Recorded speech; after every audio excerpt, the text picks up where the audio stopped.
கர்த்தருக்கே ஸ்தோத்திரம். சங்கீதம் 32:8 நான் உனக்கு போதித்து நீ நடக்க வேண்டிய வழியை உனக்கு காட்டுவேன். உன்மேல் என் கண்ணை வைத்து உனக்கு ஆலோசனை சொல்லுவேன். கர்த்தராகிய தேவன், சிருஷ்டி கர்த்தர், மகிமையின் தேவன், நான் உனக்கு போதித்து நீ நடக்க வேண்டிய வழியை உனக்கு காட்டுவேன். உன்மேல் என் கண்ணை வைத்து உனக்கு ஆலோசனை சொல்லுவேன் என்று சொல்கிறார். அவரே போதிக்கிற தேவன். போதனை என்பது ஜீவவழி, என்றும் வாழ்ந்திருக்கிற ஒரு வாழ்க்கையை தருகிற போதனை, நமக்கு கற்றுத்தருகிற அனுபவம். ஒரு பாடம் நடத்துறதில்லை, இதை செய்யின்னு சொல்கிறதில்லை, அதை கர்த்தர் நம்மோடு கூட இருந்து செய்ய வைக்கிற தேவன். ஒரு காரியத்தை நீ போய் செய் அப்படின்னு சொல்கிறதில்லை, அவர் கூடவே இருந்து அவரும் செய்து நம்மையும் செய்ய வைத்து அதில் நம்மளை வெற்றி பெற வைக்கிற போதனை உள்ளவர். கர்த்தருடைய போதனை என்பது நம்மோடு கூட இருந்து அவரும் செய்வார், நம்மையும் செய்ய வைப்பார், நம்மை ஜெயிக்க வைப்பார். அல்லேலூயா.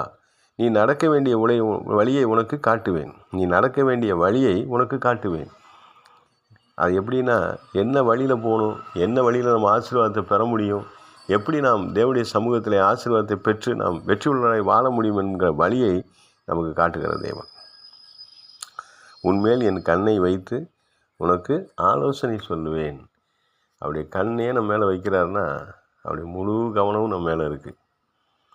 முழு கவனமும் நம்ம மேலே இருக்குது. கர்த்தருக்கு ஸ்தோத்திரம். முழு கவனத்தையும் நம்ம மேலே வைத்து ஆலோசனை, எந்த நேரத்துக்கு எதை செய்யணும், எந்த சூழ்நிலையில் நம்ம அந்த கஷ்டமான சூழ்நிலையில் எப்படி வெளியில் வரணும், எப்படி நம்ம பிரச்சனைகள் மத்தியிலேருந்து வெளியில் வரணும், போராட்டங்கள் மத்தியிலேருந்து நம்ம எப்படி வெளியில் வரணும்னு சொல்லி நமக்கு ஆலோசனை கொடுக்குற தேவன்.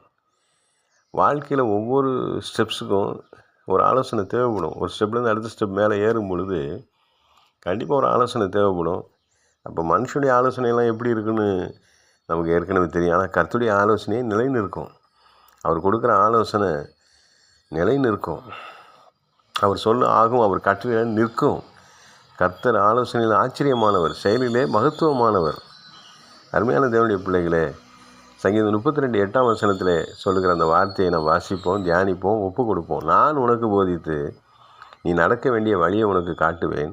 உன்மேல் என் கண்ணை வைத்து உனக்கு ஆலோசனை சொல்லுவேன். கர்த்தராகிய நான் என் பிள்ளையாகிய உனக்கு நல்ல போதனைகளை, ஜீவ போதனைகளை, நித்திய வாழ்வுக்குரிய காரியங்களை, நீ வெற்றி பெறக்கூடிய காரியங்களை உனக்கு கற்றுக் கொடுத்து செயல்பட வைத்து உன்னை ஜெயிக்க வைத்து உன் வாழ்க்கையில் நீ உயர்வுக்கு வர வேண்டியதான காரியங்களிலே உன்னை நடக்க வைத்து அந்த வழியை உனக்கு காட்டி அதில் உன்னை நடக்க வைத்து அதில் உன்னை வெற்றி பெற வைத்து உன்மேல் என் கண்ணை வைத்து உனக்கு நல்ல ஆலோசனைகளை, ஒவ்வொரு ஸ்டெப்லையும் நீ மேல் வருவதற்கு நல்ல ஆலோசனை உனக்கு சொல்லுவேன் என்று சொல்கிறார். இந்த வார்த்தைக்காக நம்ம கர்த்தரை ஸ்தோத்தரிப்போம். எங்கள் ஊழியங்களுக்காக ஜெபித்து கொள்ளுங்க. ஆயிரக்கணக்கான மக்களுக்கு வசனங்களை சொல்லி கொடுத்துக்கிட்டு இருக்கிறோம். கர்த்தர் எங்களையும் என் குடும்பத்தையும் ஆசீர்வதிக்கும்படியாக எங்களுக்காக ஜெபித்து கொள்ளுங்கள். நாங்களும் உங்களுக்காக அதிகமாக ஜெபிக்கிறோம். கர்த்தர் உங்களை ஆசீர்வதிக்கவே ஆசீர்வதிப்பார்.